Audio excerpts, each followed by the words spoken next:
लेकिन यदि बिहार एक विकसित प्रदेश नहीं बनता है तो क्या भारत विकसित होगा? और बिहार विकसित कैसे होगा? जब हर व्यक्ति को हम बिहार में ही उचित शिक्षा, उचित रोजगार दे पाएंगे। व्यक्ति की जो क्षमता है उसके अनुसार विकसित हो पाएगा, चाहे किसी जाति का हो, किसी धर्म का हो, किसी वर्ग का हो, तभी तो बिहार विकसित होगा। यदि कोई व्यक्ति पिछड़ा रह जाता है तो बिहार विकसित होगा क्या? आज बिहार में 30 साल से कम उम्र के 9 करोड़ लोग हैं, 9 करोड़ युवा हैं जिनको अगले 2 दशक में शिक्षा, रोजगार की आवश्यकता है। किसी भी पार्टी की सरकार आ जाए, कितने लोगों को सरकारी नौकरी दे सकती? कुछ प्रतिशत, 1%, कुछ लाख लोग सरकारी नौकरी ग्रहण कर सकते हैं। उस सरकारी नौकरी की ग्रहण के लिए ऐसा संघर्ष कुछ स्वार्थी लोगों ने उत्पन्न कर दिया जिससे हर जाति दूसरे जाति संघर्ष करती। इस भूमि को नमन करता हूं।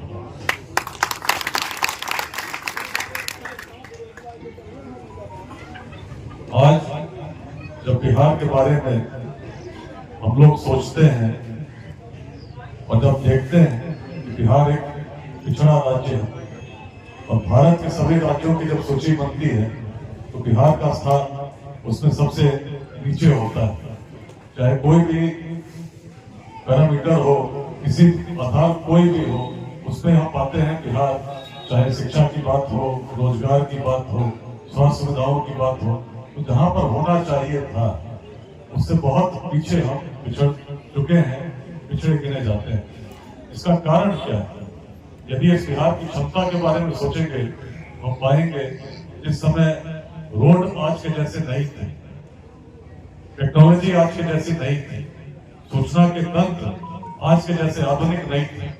उस समय इसी बिहार की धरती से उस अखंड भारत के साम्राज्य का निर्माण हुआ जिसकी सीमा अफगानिस्तान के पार तक थी, हिमालय के उत्तर तक थी, दक्षिण में सागर तक तो थी, पूर्वोत्तर के भी पार तक थी। इसी बिहार की धरती से जब ऑक्सफोर्ड और कैम्ब्रिज की कल्पना पूरे यूरोप में नहीं हुई, नालंदा और विक्रमशिला में विश्व भर से लोग पढ़ने आते थे। सोचिए क्या कारण होंगे कि तब जब कुछ नहीं काम कर पा रहे थे, आज जब संसाधन भी है, आधुनिक प्रौद्योगिकी है, सूचना के तंत्र, तब उस बिहार के लोग जो कभी शून्य, जिसकी परिकल्पना से ही गणित और विज्ञान का उदय हुआ, यदि शून्य की खोज नहीं होती तो आज न गणित होता न उस प्रकार का विज्ञान होता। हम अभी भी कहीं और रहते हैं, लेकिन शून्य को खोजने वाली स्थिति ऐसी है कि अपने बच्चों को छोटे से रोजगार के लिए भी कहीं दूर जाना पड़ता है। बड़ी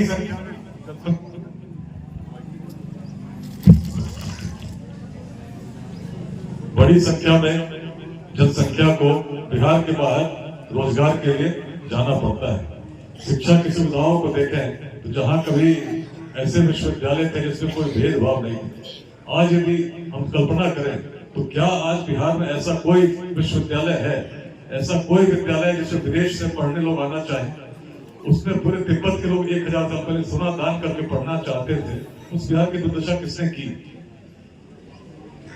कितने लोग चाहते हैं कि अपना बिहार उत्कर्ष पर पहुंचे? कितने लोग चाहते हैं कि नहीं चाहते हैं? भारत का लक्ष्य है 2047 में बिहार एक विकसित राष्ट्र बने, भारत एक विकसित राष्ट्र बने। लेकिन यदि बिहार एक विकसित प्रदेश नहीं बनता है तो क्या भारत विकसित होगा? और बिहार विकसित कैसे होगा? जब हर व्यक्ति को हम बिहार में ही उचित शिक्षा, उचित रोजगार दे पाएंगे। व्यक्ति की जो क्षमता है उसके अनुसार विकसित हो पाएगा, चाहे किसी जाति का हो, किसी धर्म का हो, किसी वर्ग का हो, तभी तो बिहार विकसित होगा। यदि कोई व्यक्ति पिछड़ा रह जाता है तो बिहार विकसित होगा क्या? और जो लक्ष्य लेकर हम चल रहे हैं पूरे भारत में कि 2047 तक बिहार विकसित होगा, भारत विकसित होगा, अभी जैसा चल रहा है यदि ऐसा ही चलता रहा तो क्या लगता है 2047 में विकसित हो जाएंगे? जैसा चल रहा है ऐसा चलता रहा, कोई परिवर्तन नहीं हुआ तो हम बदल जाएंगे क्या? क्या हर व्यक्ति को रोजगार दे पाएंगे बिहार में? क्या करना होगा? यही उद्देश्य है इस पूरे अभियान का। आज बिहार में 30 साल से कम उम्र के 9 करोड़ लोग हैं, 9 करोड़ युवा हैं जिनको अगले 2 दशक में शिक्षा, रोजगार की आवश्यकता है। किसी भी पार्टी की सरकार आ जाए, कितने लोगों को सरकारी नौकरी दे सकती? कुछ प्रतिशत, 1%, कुछ लाख लोग सरकारी नौकरी ग्रहण कर सकते हैं। उस सरकारी नौकरी की ग्रहण के लिए ऐसा संघर्ष कुछ स्वार्थी लोगों ने उत्पन्न कर दिया जिसमें हर जाति दूसरे जाति संघर्ष करती है। छोटे से उस बिहार में जिसकी सीमा कहां तक थी, उसमें आज हम लड़ते हैं अपने भाई से जमीन के लिए। उस काल में जब बिहार अग्रणी था, कारण क्या था? जातियां बिहार में तब भी थी, लेकिन उस प्रकार का जातिवाद जिसमें आज हम संघर्ष करते हैं, यदि बिहार में रहा होता तो मगध में किसी नंद वंश का उदय नहीं होता। सबसे निम्न वर्ग के व्यक्ति शासक बन सके अपने बिहार में। पूरे दुनिया में देख लिए उस काल में कोई धरती ऐसी नहीं है जहाँ ऐसी परिकल्पना हो, ऐसी अवधारणा हो कि सबसे नीचे वर्ग का व्यक्ति भी शासक बन सकता है। बड़ी सोच की भूमि थी, व्यक्ति की सोच बड़ी होती आगे जाता है, भूमि की सोच बड़ी होती बहुत आगे जाती है। बिहार की सोच, जब हमारे पूर्वजों की सोच वैसी थी, देखिए बिहार कहां से कहां तक पहुंच गया। विश्वविद्यालय स्थापित हुए जब ऑक्सफोर्ड और कैम्ब्रिज नहीं थे। आचार्य चाणक्य भी जब चले तो उन्होंने केवल चंद्रगुप्त का सामर्थ्य देखा, जाति नहीं देखी। जब बड़ी सोच के साथ हम चल रहे थे, चंपा, पाटलिपुत्र ऐसे नगरों को विकसित कर रहे थे। उसी बिहार में 10 लोग को बिठा दीजिए जो एक दूसरे को नहीं जानते हैं, तो केवल पहला यही जानना चाहते हैं किस जाति का है।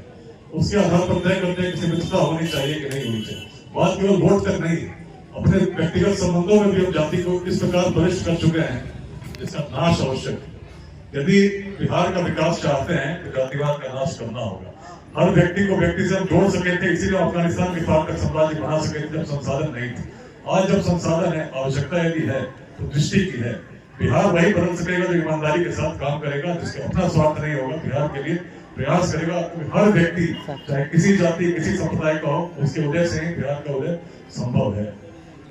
लेट्स इंस्पायर बिहार इस कार्यक्रम में जब हम लोगों ने जुड़ने का आह्वान 22 मार्च 2021 को किया था, यही कहकर किया था कि समाज को नुकसान दुर्जनों के दुष्कृत्यों से उतना नहीं होता जितना सज्जनों की निष्क्रियता से होती।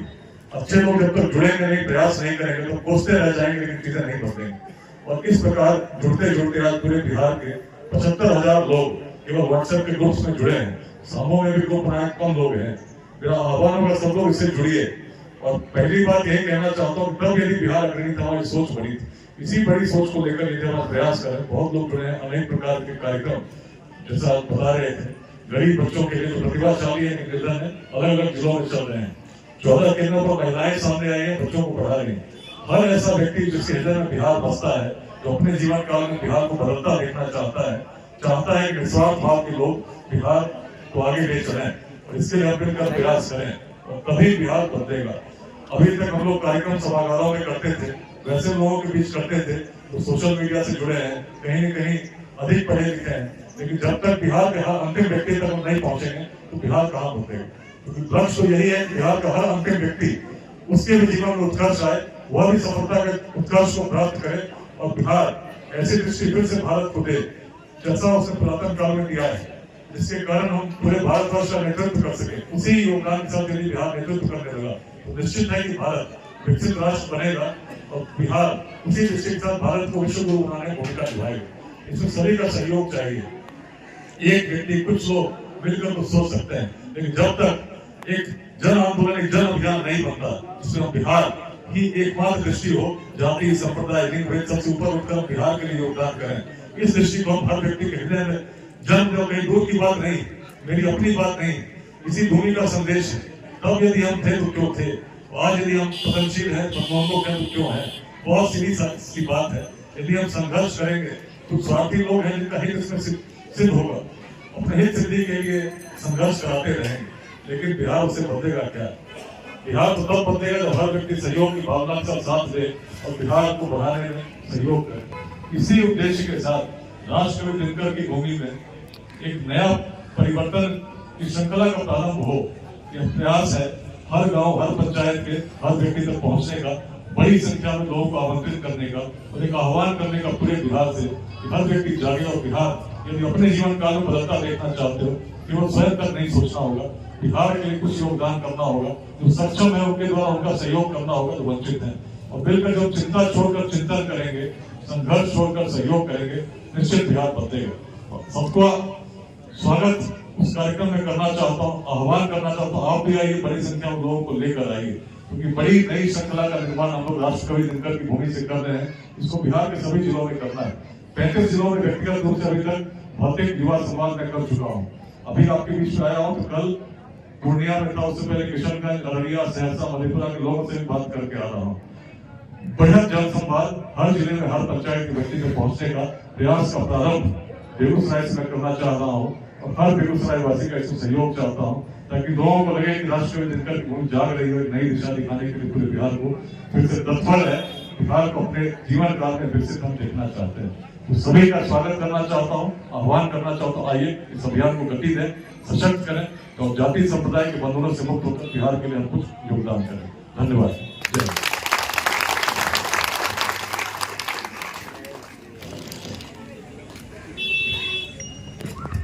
एक बार जोरदार ताली से अभिनंदन करेंगे अपने माननीय अतिथि विकास सेवक जी का।